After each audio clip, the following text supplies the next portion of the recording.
Zee 24 तास एक पाऊल पुढे.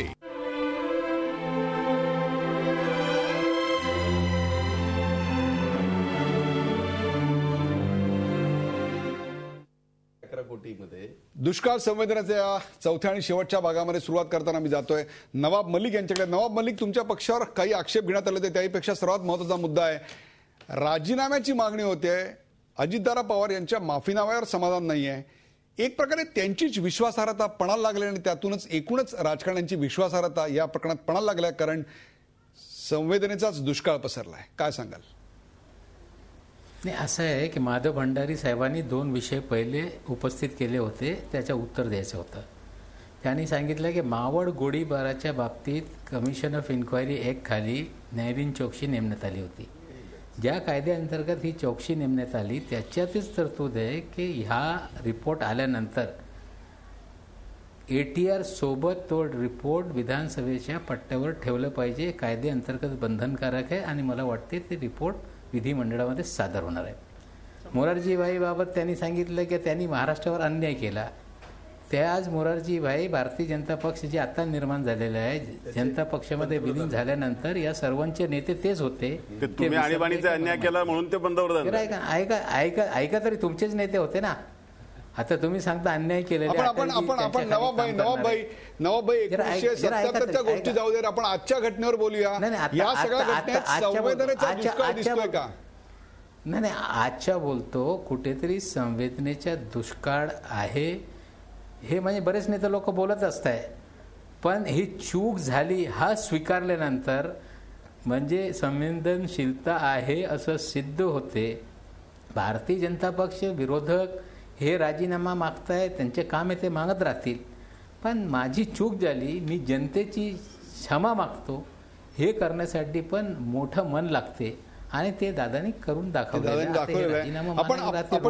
रोज मागत राहणार. भाई जगताप यांच्याकडे. भाई जगताप, राजीनाम्याच्या मागणीवर तुमच्या पक्षाची नेमकी भूमिका काय आहे?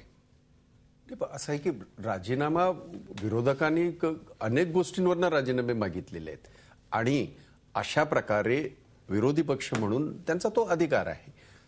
आता ह्या प्रत्येक गोष्टीवर जर वक्तव्य करायला गेलं तर तितकंसं योग्य होणार नाही. आपण 1971 नाही, मी 1995 2000 सालातलं युती काळातलं एकच उदाहरण देतो आपल्याला. तेव्हा आम्ही राजीनामे मागितले होते. म्हणजे त्या तत्कालीन मुख्यमंत्री युती शासनाचे सन्माननीय मनोहर जोशी त्यांनी हाऊसमध्ये ज्या वेळेला पिचडांनी एक प्रश्न विचारला होता की आपण पातळी सोडून बोलताय, त्यावेळेला केलेलं वक्तव्य मला बोलता येणार नाही, मला बिलो द बेल्ट जायचं नाही. परंतु त्यांनी जेव्हा तिथे माफी मागितली, गदारोळ झाला, माफी मागितली, विषय संपला. परंतु परंतु परंतु भाई आता परंतु एक मिनिट, परंतु अजितदादांनी आपण जसं म्हणाला तसं 2-2, 3-3 वेळा माफी मागितली.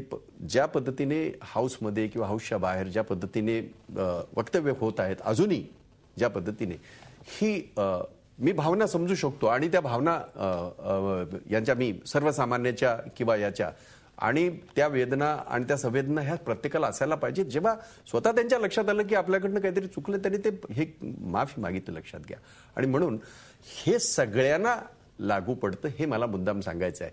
बरं झालं ते त्यांनी त्यांच्याच नेत्यांचा उल्लेख केला, मग त्यावेळेला त्यांना मोरारजी भाई आणि वगैरे वगैरे त्यांना दिसले नाही का? अशी अनेक उदाहरणं देता येतील, अशी अनेक उदाहरणं देता येतील, पण आजचा विषय डायल्यूट करायचा नाही. मला वेळ संपलेला आहे. भाई शेवटचे 2 प्रश्न घेऊन जाणार, त्यातला एक प्रश्न असणार आहे अर्थातच माधव भंडारी. माधव भंडारी, राजीनाम्याच्या भूमिकेवर तुम्ही ठाम आहात का? माफीनाम्यावर तुम्ही थांबणार नाही? आम्ही राजीनाम्याच्या भूमिकेवर ठाम आहोत. राजीनामा स्वीकारणार नाही याच्यावरती हे सगळेजण ठाम दिसत आहेत. आता याच्यानंतर हा विषय जाईल जनतेच्या मैदानामध्ये आणि जनता विचारेल मत पाहिजे की. ही तुमची पुढची घोषणा आहे, मत पाहिजे की? नाही, जनतेची असेल, आमची कशाला. मला लोकांनी कालपासून या वाक्याचे SMS मला महाराष्ट्रातल्या खेड्यापाड्यातून आले की उद्याच्या निवडणुकीमध्ये आमच्याकडे जेव्हा काँग्रेस राष्ट्रवादीवाले मत मागायला येतील, आम्ही हा प्रश्न विचारू, मत पाहिजे की काय. आपण पाहताय महाराष्ट्रातलं राजकारण कुठल्या दिशेने चाललेलं आहे. या कार्यक्रमाचे शेवट करताना 2 प्रश्न माझ्या मनात आहेत, जे तुमच्याही मनात आहेत. त्यातला एक प्रश्न घेऊन पहिल्यांदा जातोय मी अभय देशपांडे यांच्याकडे. अभय देशपांडे, या निमित्ताने अजितदादा पवारांवरचा हल्ला हा जो आता विरोधी पक्षांकडनं होतोय, त्याला हे एक तात्कालिक कारण घडलंय का, की या आधीचा राग हा असा वाढत वाढत वाढत ही एक ठिणगी होती आणि त्या ठिणगीनंतर आग भडकली? नाही, गेले मगाशी सांगितलं त्याप्रमाणे गेले वर्षभर अजितदादा पवार हे निशाण्यावर आहेत. म्हणजे शिवसेना, भाजप आणि मनसे यांचं सगळ्यात प्रमुख टार्गेट अजितदादा आहे. आणि हे 3 पक्षच नाही तर काँग्रेस सहयोगी पक्ष त्यांचा, कदाचित भाई जगताप मान्य नाही करणार, परंतु त्यांचंही टार्गेट अजित पवार हेच आहेत. म्हणजे हे तुम्हाला अंतर्गत राजकारणाचे जर पदर माहीत असतील तर मला वाटतं की त्यांचंही लक्ष अजितदादांवरच आहे. त्यामुळे स्वाभाविक ते टीकेचे सर्वांच्या टीकेचे धनी ते आहेत. तुमच्यामध्ये काँग्रेसला एक प्रकारे बरं वाटतंय, ते सांगणार नाहीत ते कदाचित, परंतु आपल्या आजच्या चर्चेचा तरी आपण दर्जा खाली जाऊ देऊ नये. नाही, माझी विनंती आहे. नाही, राष्ट्रवादी काँग्रेसला मागच्या निवडणुकांमध्ये राष्ट्रवादी काँग्रेस नंबर 1 झाल्यानंतर काँग्रेसने ते स्थान परत मिळवण्यासाठी काय काय केलं हे सगळ्यांना माहिती आहे. त्याच्याबद्दल मी आता हा विषय चर्चेचा नाही, आपल्याकडे वेळ कमी आहे. मुळात प्रश्न असा आहे की आपला विषय संवेदनशीलतेचा दुष्काळ. आपण आसाराम बापूंनी पाण्याची उधळपट्टी केली, काही मुंबईचं पाणी आपण मराठवाड्यात नेऊ शकत नव्हतो तरी पण सगळ्यांनी टीका केली. IPL साठी पाण्याचा वापर झाला त्यावेळेस आपण त्याला टीका केली. लग्नांवर उधळपट्टी केली, मंत्र्यांनी टीका केली. कारण दुष्काळातली राज्यातली मोठी जनता दुष्काळाच्या खाईत आहे. एक तांब्याभर पाण्यासाठी, घागरभर पाण्यासाठी दिवसरात्र वणवण करते. तर त्या दुःखात आम्ही सहभागी आहोत. तुमच्या संवेदना आम्हाला जाणवतात. हे जाणीव देण्यासाठी राज्यकर्त्यांचं वर्तन हे संवेदनशीलच असलं पाहिजे. त्याला सोडून जाणारं वक्तव्य कुठेतरी अजितदादांनी केलं होतं, त्याचा पश्चाताप त्यांना झालेला आहे.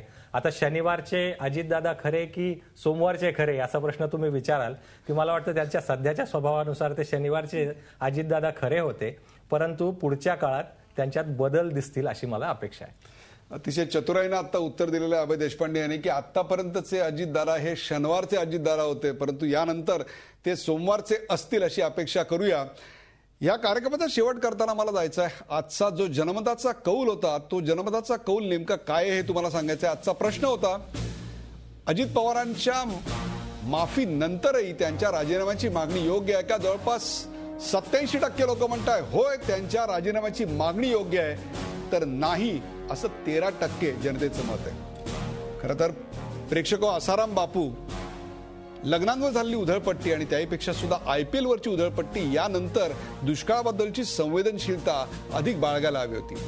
ती न या राज्याच्या उपमुख्यमंत्र्यांनी दाखवली न त्यांच्यावर टीका करताना विरोधी पक्षांनी दाखवली. सगळ्या विरोधी पक्षांनी आपली पातळी सोडली हेही तितकंच खरं आहे, पण त्याहीपेक्षा सुद्धा जे आता SMS फिरतायत त्या SMS मधून जे दिसतंय तेही अतिशय असभ्यच आहे. एकूणच संवेदनेचा दुष्काळ काही लोकांनी जास्त दाखवला असेल तर काही लोकांनी कमी. तो संवेदनेचा दुष्काळ येत्या काळात दूर होईल अशी अपेक्षा व्यक्त करूया. या कार्यक्रमात सहभागी झाल्याबद्दल नवाब मलिक, भाई जगताप, माधव भंडारी आणि अभय देशपांडे या चौघांचे आभार. ताज्या बातम्यांसाठी पाहत राहा झी 24 तास, एक पाऊल पुढे.